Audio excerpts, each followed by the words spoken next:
Welcome back to my YouTube channel. ඔන්න අද මම ඩේ බ්ලොග් එකක් අරගෙන ආවා. ඉතින් අද වීඩියෝ එකෙන් මම මැලේසියා travel කරන්න එන vegetarian අයට කන්න හොඳ places ටිකක් වගේම ලාමිට shopping කරන්න යන තැනකුත් පෙන්නනවා. වීඩියෝ එක ඉවර වෙනකම්ම බලන්න කියලා ආදරෙන් ඉල්ලනවා.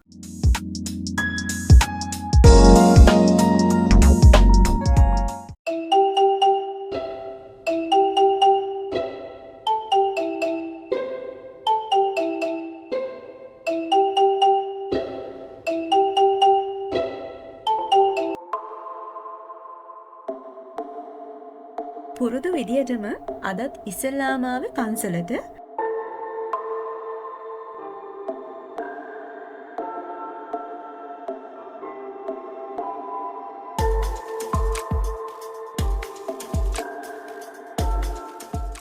අපි නිතරම මෙතනට ආවට විශේෂම දෙයක් ගැන මම දැනගත්තේ අදයි. ඒ මොකක්ද දන්නවද? මේ පන්සලේ රෝපණය කරලා තියෙන බෝධීන් වහන්සේලා දෙනමම අනුරාධපුර ජයශ්‍රී මහ බෝධීන් වහන්සේගේ ශාඛා. ඉතින් මෙතන නෝටිස් කරලා තියෙනවා ඒ ගැන. ඉතින් මේ මතකත් අලුත් වුණා. ඇත්තටම මට ගොඩාක් සතුටු හිතුණා ඒක දැක්කම. මොකද ලංකාවේදී අපි නිතරම යන එන තැනක්නේ. මම කිව්වනේ වෙජිටේරියන් අයට කන්න හොඳ තැනක් කියනවා කියලා. ඔන්න අපි එතනට ආවා. මේකේ නම නිව් මාස්ටර් බේකරි. ඒ වගේම මෙතන මැඩ්‍රාස් බේකරි කියලා තවත් රසටම කන්න පුළුවන් තැනක් තියෙනවා. ඉන්දියන් ඔතෙන්ටික් ටේස්ට් එකට කැමති ඔයාලට මේ ප්ලේසස් දෙකෙන්ම try කරලා බලන්න පුළුවන්. ඔයාලා KL Central, Little India, Brickfield යනවා නම් මෙතනට පයින් උනත් එන්න පුළුවන්. ලොකේෂන් එක දාගෙන එන්න.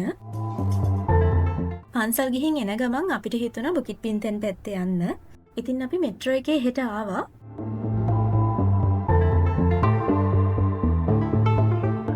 බුකිට් පින්තෙන් කියන්නේ කොලාලම්පූර් වලම තියෙන ෆේමස් ඒරියා එකක්. හැම වෙලේම සෙනඟ පිරීලා ඉන්න එක එක ಜಾති කෑම ಜಾති try කරන්න පුළුවන් places ගොඩාක් තියෙන ඇති තරම් shopping කරන්න පුළුවන් happening city එක.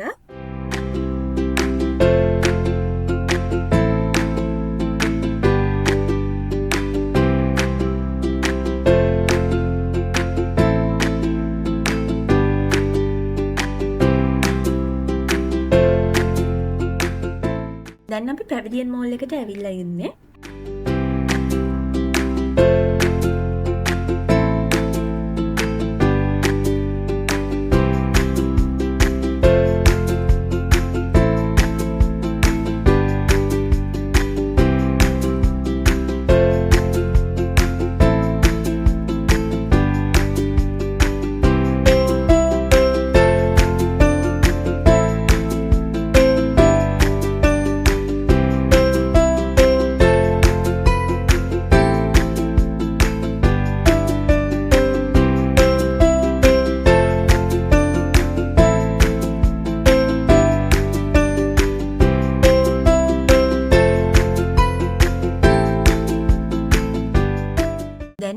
අපි බඩු ටික අරගෙන ෂොප් එකට.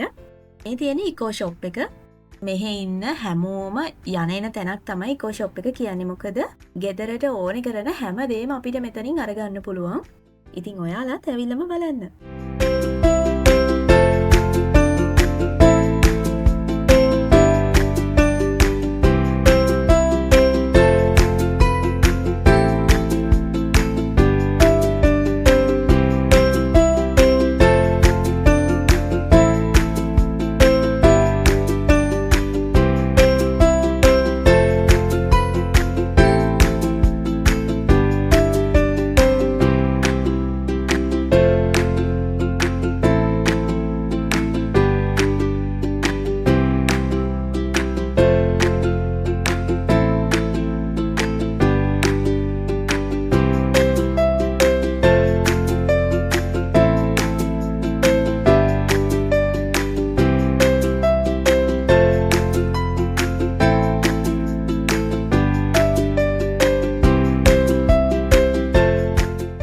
දැන් අපි ආවේ මොන් චයිනීස් රොටි ෂොප් එකට. මෙතන බීෆ්, චිකන් කියන දෙකෙන්ම තියෙනවා. හැබැයි ඉතින් රොටි ගන්න නම් ලේසි වෙන්නේ නැහැ. ඒ තරමටම පොලිම. ඇතරම් මෙතන රොටි අරගත්තට අපිට වාඩි වෙලා කන්න තැනක් නැහැ. ඉතින් ඔයාලට පුළුවන් මෙතන එහා පැත්තෙම තියෙනවා කැෆේ එකක්. ඒ කැෆේ එකට ගිහිල්ලා මොනවා හරි ඕඩර් කරලා එතන වාඩි වෙලා රොටි එකක් කන්න පුළුවන්.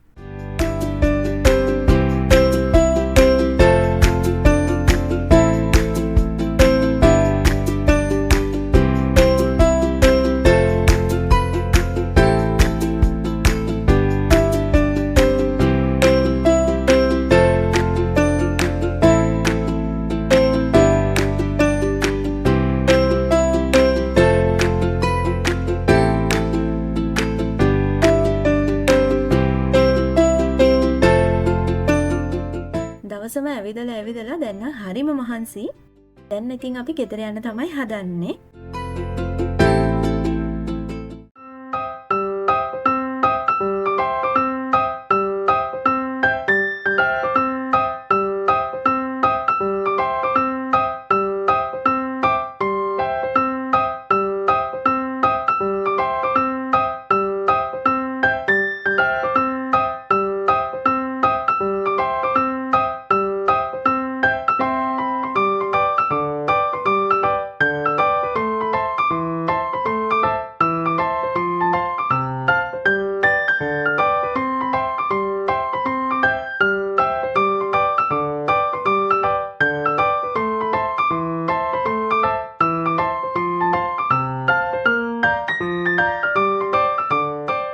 ඉතින් හැමදාමත් වගේ මගේ වීඩියෝස් බලන, ලයික් කරන, කමෙන්ට් කරන, ෂෙයා කරන සහ සබ්ස්ක්‍රයිබ් කරන ඔයාලා හැමෝටම ගොඩාක් ස්තුතියි.